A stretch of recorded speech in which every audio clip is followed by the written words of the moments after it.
اس میں کچھ نام تبدیل بھی ہوئے ہیں، لیکن وہ اب چونکہ حلف ہونے والا ہے تو ہم اگلی ویڈیو میں اس کی ڈیٹیل آپ کو بتائیں گے۔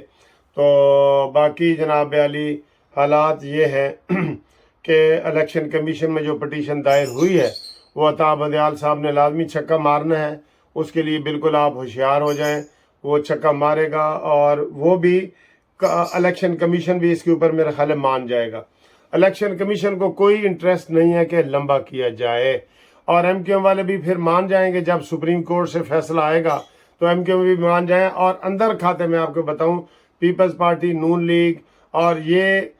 پرانی حلقہ بندیوں پہ اور رائے شماری پہ کرانا چاہتے ہیں، لیکن یہ چاہتے ہیں کہ تھوڑا لمبا عرصہ کیا جائے تاکہ عمرانی ان لوگوں کو ہو جائے۔ دوسرا یہ تھم نیل پہ میں نے ایک تصویر لگائی ہے شہریار افریدی کی، جیڑا کہندا سی کہ اللہ نو جان دینی ہے، قسمیں قرآن اٹھاتا تھا، اور رانا ثناء اللہ کے اوپر اس نے جناب جھوٹا مقدمہ بنایا تھا۔ آج دیکھیں نا وہی آ گیا۔ ایک بندے نے ادھر کہانی میرے ساتھ شیئر کی ہے کہ میں ایک وہ سوات میں ایک ہوٹل میں بیٹھا تھا، تو یہ وزیر داخلہ تھا اور یہ پورے پروٹوکول کے ساتھ وہاں پہ آیا۔ اچھا جی، اور آخر میں آپ کو میں یہ بھی بتاتا جاؤں کہ میں نے 3 دن پہلے آپ کو کہا تھا کہ میں نواز شریف صاحب کی ڈیٹ آپ کو بتا رہا ہوں اور آپ نوٹ کر لینا، یہی ہوگی، اور میں نے آپ کو ڈیٹ بتائی تھی 20 سپٹمبر کی، ٹھیک ہے؟ تو لو جی، کل میں دیکھ رہا تھا بڑے بڑے یوٹیوبر نے اور بڑے بڑے معتبر ذرائع نے اور نون لیگ کے ذرائع نے تصدیق کر دی ہے کہ نواز شریف صاحب 20 تاریخ کو آنا چاہتے ہیں، اور ان کی ساری ڈیلیں جو ہیں وہ ڈن ہو گئی ہیں، اور وہ جناب اسٹیبلشمنٹ کے ساتھ معاملات، ہائی کورٹ میں کیسے ہوگا،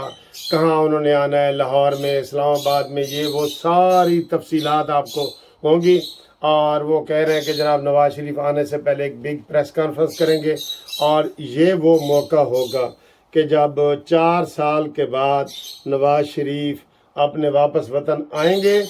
اور وہ یہ کریں گے۔ ہاں، میں آپ کو ایک وہ بیچ میں واقعہ سنا رہا تھا، وہ بھی بیچ میں سوات والا، تو یہ وہاں پہ ہوٹل میں گیا شہریار افریدی،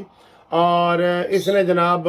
وہ ویٹر اس کے سامنے تھوڑا سا آیا تو اس نے اس کو زوردار تھپڑ مارا، اور اس نے کہا کہ تم مجھے دیکھ نہیں رہے کہ میں آ رہا ہوں۔ اس نے کہا سوری جی، غلطی سے میں آپ کے آگے آ گیا ہوں۔ تو کہتے ہیں، وہ کہہ رہا ہے بندہ، وہ جس نے مجھے یہ میسج کیا ہے کہ آپ مجھ سے قسم اٹھوا لیں کہ شہریار افریدی کو اسی ویٹر کی جو ہے وہ بد دعا لگی ہے، اور وہ جناب اس حال میں پہنچا ہے۔ ویسے وہ جتنی جھوٹے قسمیں کھاتا تھا نا، ایک بد دعا اس کو جھوٹی قسموں کی بھی لگی ہے، یہ میں آپ کو بتا رہا ہوں، ٹھیک ہے؟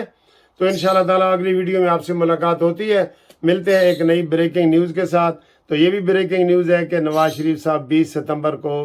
بما لاؤ لشکر آ رہے ہیں، اور دوسری خبر یہ ہے کہ عمران خان کی جناب آج بھی سنوائی نہیں ہوئی اڈیالہ جیل والی،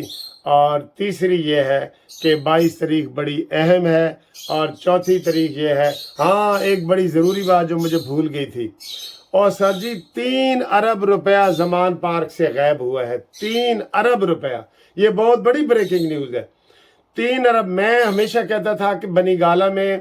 اور زمان پارک میں چھاپا میرو، اگر پیسے نہ ملے میں اپنا قانونی ٹی وی بند کر دوں گا، میں کر دوں گا۔ اور اب یہ خبر آئی ہے، تازہ خبر آئی ہے کہ پنکی پیرنی ساری بہن ہے تو وہ یہ ہے کہ جناب عالی 3 ارب روپے جو عمران خان نے ان سے لیا تھا نا لوگوں سے، 1 کروڑ 2 کروڑ 10 کروڑ 7 کروڑ تک خبریں نشر ہو رہی ہیں کہ اس نے لیا ہے عمران خان نے ایک ایم پی اے سے،